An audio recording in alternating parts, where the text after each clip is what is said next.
জাহান্নামে যাবে 1 নাম্বার কারণ পরকিয়া এবং স্বামীর সঙ্গে বেঈমানি। 2 নাম্বার, বেশিরভাগ মেয়েরা কান খাড়া করবেন, যারা বড়রা আছেন আমাকে প্লিজ শুনবেন, আমাকে দেখতে পান কিংবা না পান আমার সাউন্ড শুনবেন। 2 নাম্বার কারণ বেশিরভাগ মেয়েরা জাহান্নামে যাবে চরিত্র নষ্ট হওয়ার কারণে। এখানে অনেক যুবক তোমরা আছো, আচ্ছা জীবনে বিয়ে করা লাগবে না, এত আস্তে কথা কেন বলছ না? করা লাগবে না নাকি? কি রে বাবা, লাগবে। বিয়ের সময় बी केयरफुल मेरे दोस्त, ये एक दिन का कोई रिलेशनशिप नहीं है कि तुमने ब्रेकअप कर लिया या ना ना ना ना, এটা ব্রেকআপের রিলেশনশিপ না। বিয়ের সময় মাথার ঘাম পায়ে ফেলবা, বাট চরিত্রবান মেয়েকে বিয়ে করেই ছাড়তে হবে যুবক ভাই। আর যখন বিয়ে করতে যাবা, আমাদের এই যে মুরব্বীরা আছে, মান্যগণ্য ব্যক্তিরা আছে, বাবা হোক চাচা হোক, একটু নিয়ে যাবা, দেখবে না তারা, বাট জাস্টিফাই করবে। কারণ মেয়েরা বিয়ের আগে যাই করুক না কেন, পাত্রী হিসেবে যখন তোমার সামনে আসবে মনে হবে यार ये तो अभी कभी जन्नत से भाग के आई है मेरे सामने यार। हाथ मोजा, पा मोजा, हिजाब, माशाल्लाह इतनी खूबसूरत लड़की मैं तो कभी भी नहीं देखा यार, এত সুন্দর। তো মেয়েরা যতই যাই করুক বিয়ের সময় সুফি হয়ে যায়। এখন তুমি যদি বলো যে আচ্ছা আপু আপনাকে তো আমার বিয়ের জন্য পছন্দ হয়ে গিয়েছে, তো একটা কথা বলবো, মাইন্ড করবেন না তো?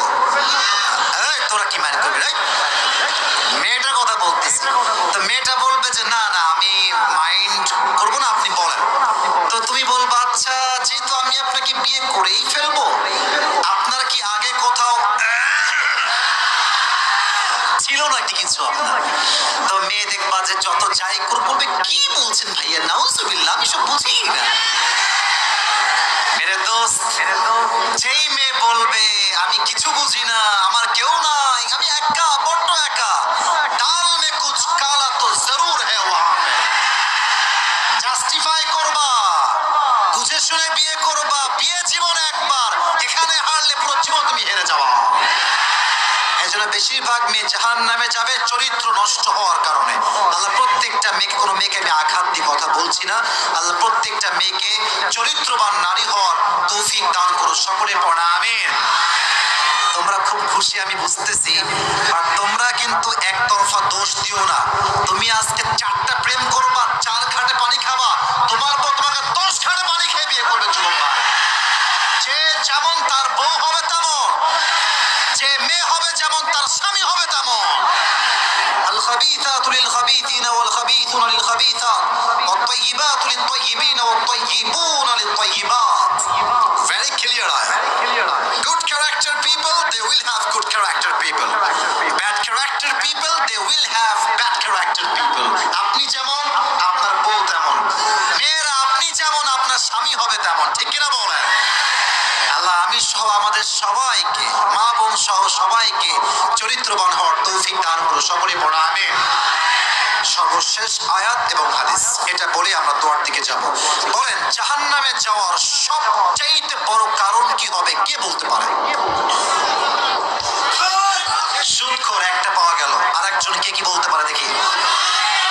আচ্ছা শিরক। আরেকটা কে বলতে পারে?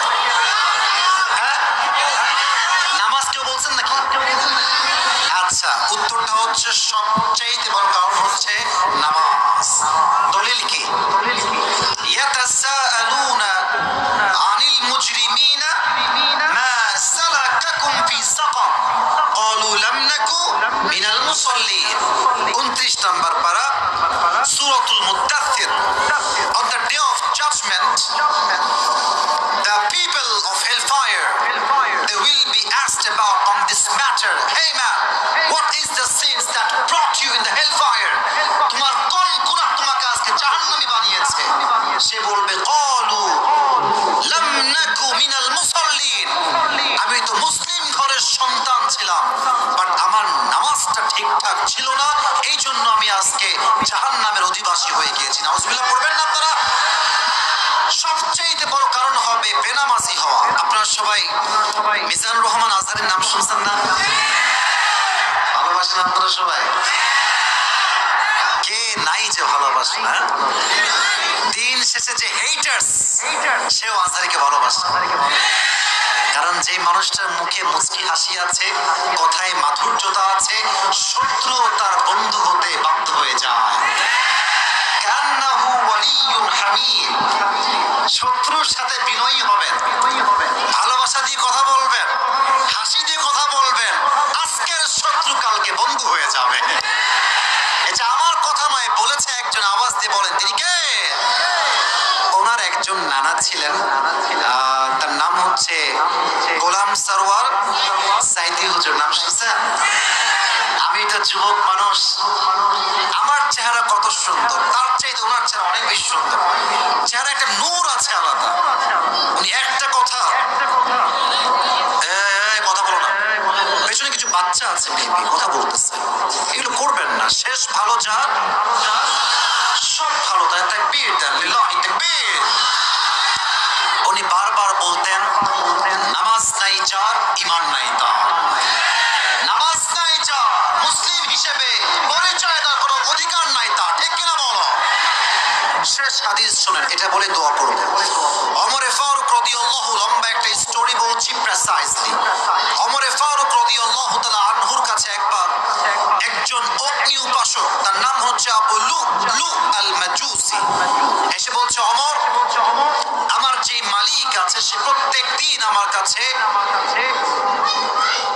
6 দিরহাম চাষ। বলেন তো সবাই হাতের দিকে তাই, কয় দিরহাম? তুমি একটু কথাবার্তা বলে এটাকে কমায় দাও, আমি এতটা দিতে পারবো না, আমি গরিব মানুষ। বলছে, আচ্ছা তুমি কি কাজ করো, তোমার জব কি, বিজনেস কি? তো বলছে, আমার কাজ হচ্ছে আমি মূলত চাকু বানাই, ছুরি। চাকু ছুরির নাম শুনছেন আপনারা সবাই? কেউ আপেল কাটে, কেউ মানুষ কাটে। চাকু বা ছুরি, এটাকে আরবিতে বলা হয় খঞ্জর। বলেন সবাই এটার নাম কি? খঞ্জর। এবার আমার হাত দেখেন, হাত দেখা যায়? এটা হচ্ছে ডানের ছুরি। আচ্ছা এভাবে দেখেন, এটা হচ্ছে ডানের ছুরি, এটা হচ্ছে বামের ছুরি। মাকবাদাত